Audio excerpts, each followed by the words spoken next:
Hello, good morning dear students. आज हम class 8 में जो आपका साइंस सब्जेक्ट है उसमें लेसन 1 चल रहा है। इसके पहले आपको प्रश्न कराया था सिंचाई क्या है तथा सिंचाई के विभिन्न विधियां क्या हैं। तो उसी प्रश्न के नीचे आज का हमारा अगला प्रश्न है, हरित क्रांति किसे कहते हैं, इसमें प्रयुक्त घटक क्या हैं। तो आप अपनी फेयर कॉपी पर उसी सिंचाई प्रश्न उत्तर के आगे अगला प्रश्न डाल करके हरित क्रांति किसे कहते हैं, इसमें प्रयुक्त घटक क्या हैं लिखोगे अच्छे से साफ सुथरे से शब्दों में। तो आइए आज का टॉपिक समझते हैं। हरित क्रांति आज का हमारा टॉपिक है।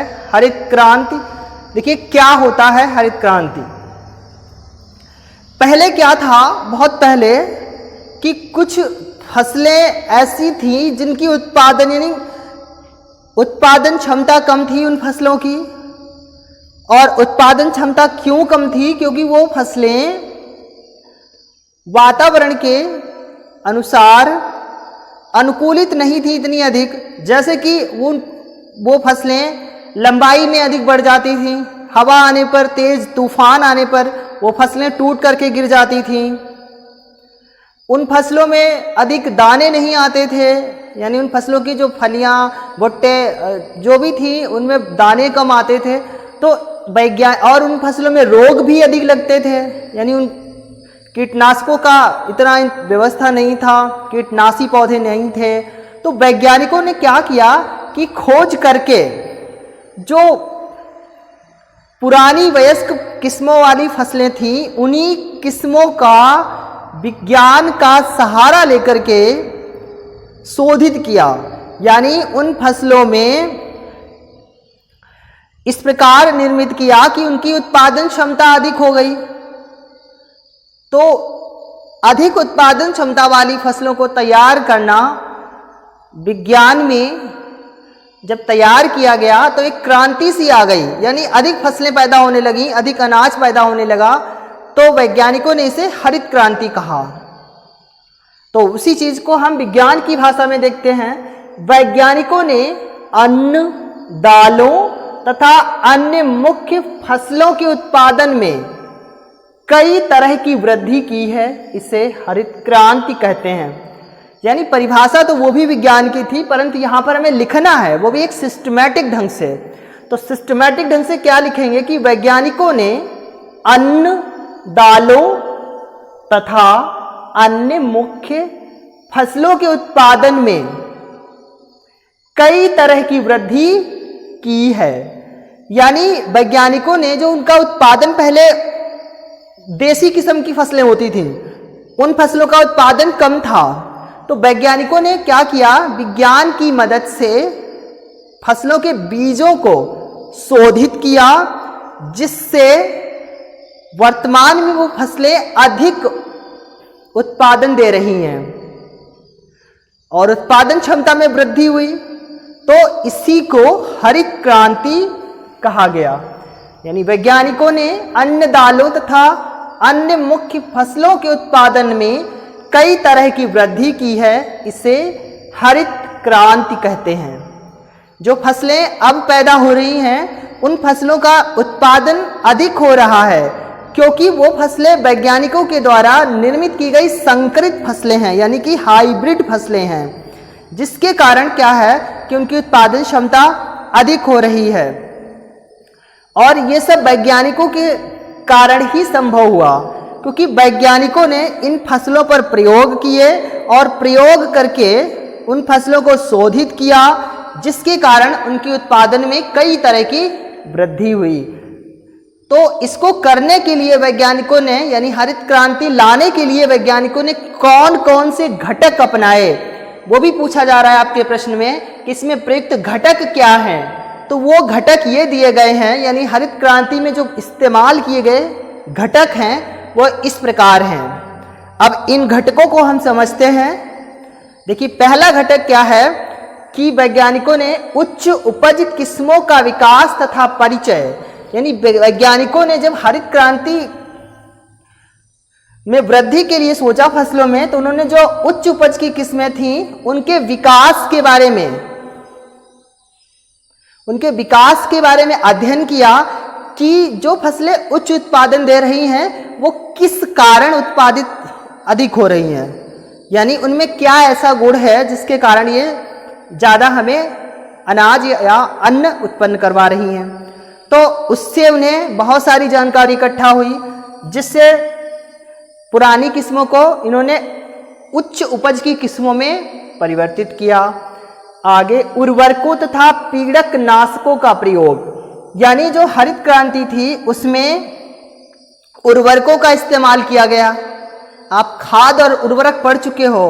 उर्वरक जो रासायनिक पदार्थों से मिलाकर फैक्ट्रियों में तैयार किए जाते हैं, तो उर्वरकों का भी प्रयोग किया और पीड़क नाशों यानी कीटनाशकों का भी प्रयोग किया।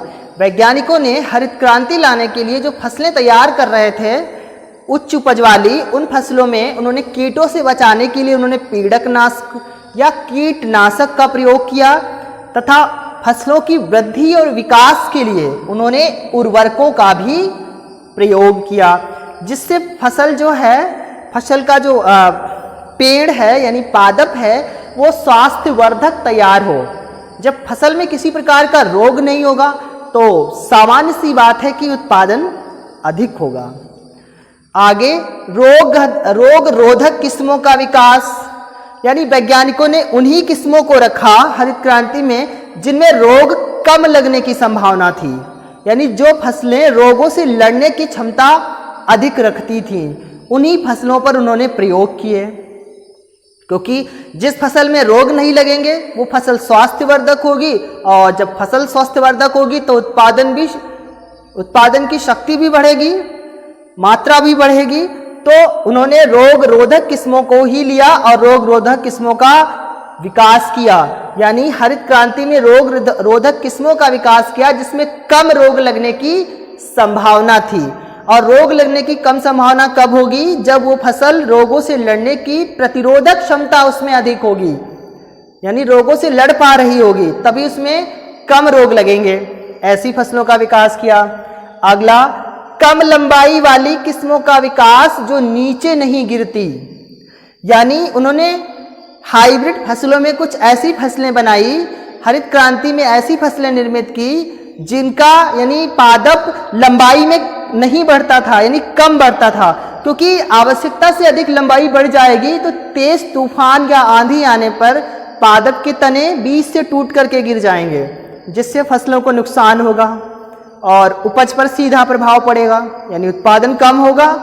तो उन्होंने जो किस्में तैयार की उनका पौधा छोटा ही रखा, यानी छोटे पौधों वाली किस्मों को तैयार किया वैज्ञानिकों ने, जिससे क्या था कि वो फसलें आंधी या तेज तूफान में जो है टूटती नहीं थी, टूटने से बच जाती थी और उत्पादन में बढ़ोतरी हुई।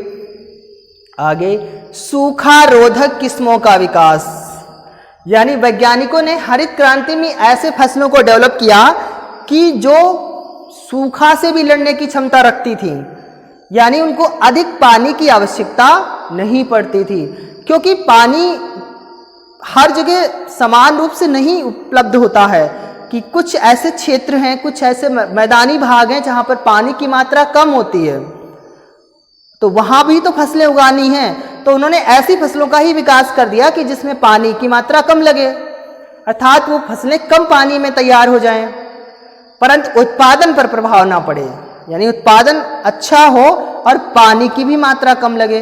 तो उन्होंने सूखा रोधक किस्मों का विकास किया, यानी सूखा से लड़ने वाली किस्मों का भी विकास किया, क्योंकि कुछ फसलें ऐसी हैं जिनको कम पानी में भी उत्पादित किया जा सकता है और अच्छा उत्पादित किया जा सकता है, यानी अच्छा उत्पादन प्राप्त किया जा सकता है।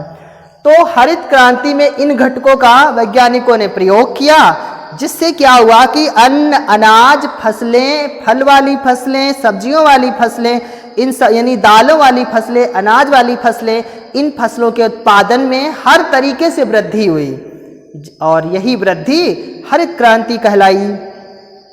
तो इसी के साथ आज का आपका टॉपिक हरित क्रांति फिनिश होता है। आप इसको अपनी फेयर कॉपी पर, विज्ञान की फेयर कॉपी पे फेयर करोगे और अच्छे से फेयर करोगे और लर्न भी करोगे।